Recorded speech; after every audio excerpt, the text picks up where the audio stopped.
Okay, so I'm here to talk about the hantavirus. Okay, I just want to say this is for educational purposes only.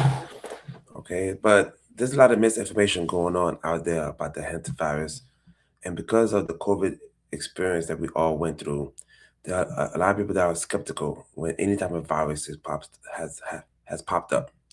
So I'm here to tell you that the hantavirus is not a new virus. Okay, it's been around for a while now. We've known about it for a while. Okay. Now we all heard about the cruise ship leaving Argentina that some people had the hantavirus, and unfortunately, around two or three people died from that, and a lot more got sick. And I'm here to tell you briefly about the hantavirus. Okay, so as you can see, the hantavirus is a rare rodent-borne virus that can cause severe respiratory or kidney disease in humans, with some strains capable of limited person-to-person transmission. When it says some strains are capable of limited person-to-person transmission, they're talking about the Andes version, Andes, the Andes version of the hantavirus. In some rare instances, it has been known to be transmitted from people to people. And we believe that's the type of strain that was found on the ship leaving Argentina. Okay, so the hantaviruses are a family of viruses carried primarily by rodents, including mice and rats, and can cause serious illness in humans worldwide. Infection typically occurs when people come into contact with rodent urine, droppings, saliva, or less commonly through bites. Most hantavirus do not spread between humans, but the Andes virus, found in South America, is a rare exception capable of limited human-to-human transmission through close contact. I wanted to talk about I wanted to talk a little bit about that. I remember a case decades ago, actually, of a young man. I think was jogging. I forget which part of the U.S., the western part of the U.S. I don't know if it's Arizona or New Mexico. I'm not sure. I forgot.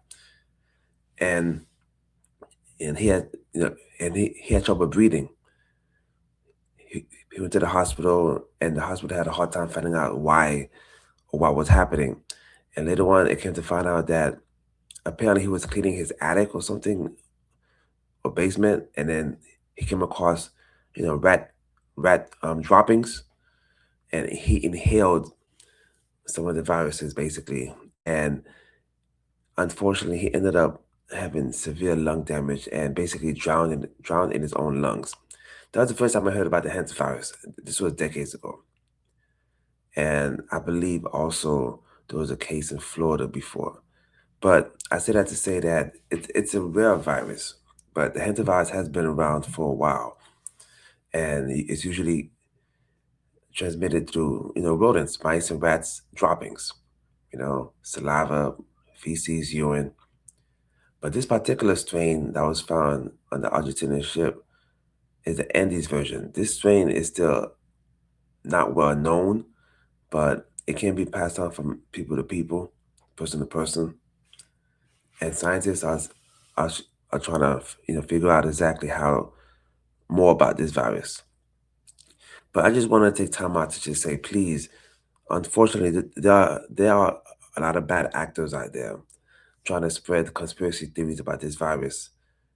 These people are opportunistic, just parasites, deliberately saying misleading information just to try to muddy the waters. Okay, and some people are trying to make this political.